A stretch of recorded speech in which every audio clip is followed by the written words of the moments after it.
Good morning from Simply and Deaver Brown, the publisher, today. We're going to have two YouTubes today on both sides of the aisle.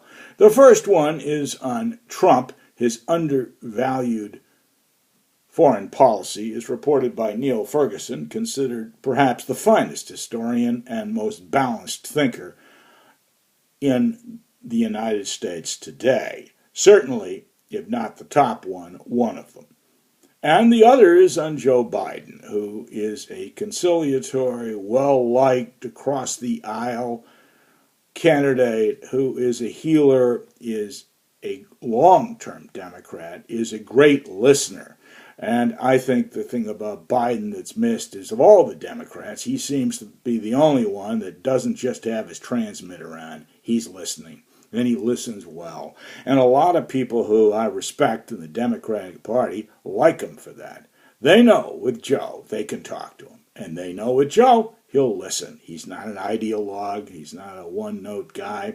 And yes, he has certain limitations. But it's important to note what's right about him. And as far as Trump is concerned and his nuanced foreign policy, that's important. He is a listener too. People don't think that, but the evidence is he is. What did he do when he got in the White House? Well, he invited everybody and his uncle to come, especially business people, high-tech people, and so forth. That wasn't done by Obama, wasn't done by Bush, wasn't done by Clinton. And those are fine people, I think. I mean, there's a lot to be said for all of them. He reached out to find out what was going on, just like Socrates. I go out every day to find out what's going on. Well, that's Trump and his tweets. Now, there are things wrong with it, but I'm impressed that he's listening, like Sam Walton listened. Not in politics, of course, that's a different matter.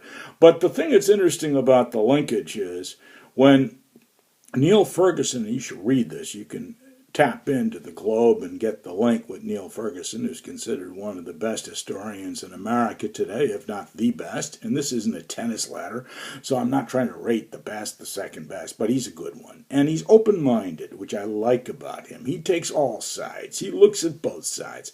He doesn't tell you what to do. He introduces you to ideas. That's a wonderful thing.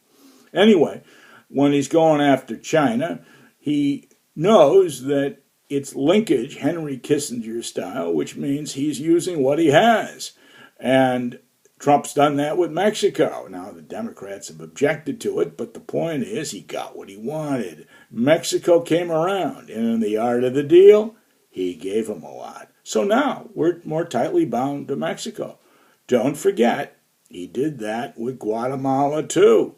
He made a deal with them, so both of them are going to benefit for working on stopping illegal immigration. Now, the point of it is, maybe illegal immigration is a good thing. A lot of Democrats think it is.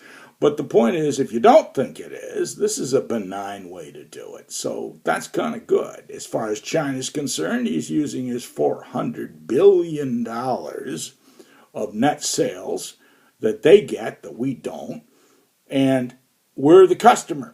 Now, being the customer gives you a lot of power. Walmart knows that. August 7th, 2018, I got a note, as did every other supplier of Walmart, big and small like us, that we ought to consider a backup because this is going to get worse. Well, Walmart knows a lot. They're the biggest customer in the world, the biggest seller in the world, and, of course, they've been right.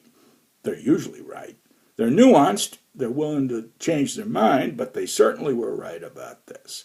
So we went to India full time. We got out of China. Well, today, Carrefour announced they were selling 80% of their Chinese business. Now, you may not know who Carrefour is, but they're a great international retailer all over the world. More so even than Walmart. Now, they're not as big as Walmart, but they've been everywhere and selling everything, and they move in and out. They're nuanced. They're very good. Well, that's part of the deal. The point is, China is facing the Soviet Union's 1989, and I think it's coming fast. So in any event, it's a good thing to take a look at the nuance of Trump. But we're not taking sides here, because our next is about what we respect and think's important about Biden. He too has a lot to offer, which is nice to have both sides of the aisle with people that are doing things. Thank you for Simply.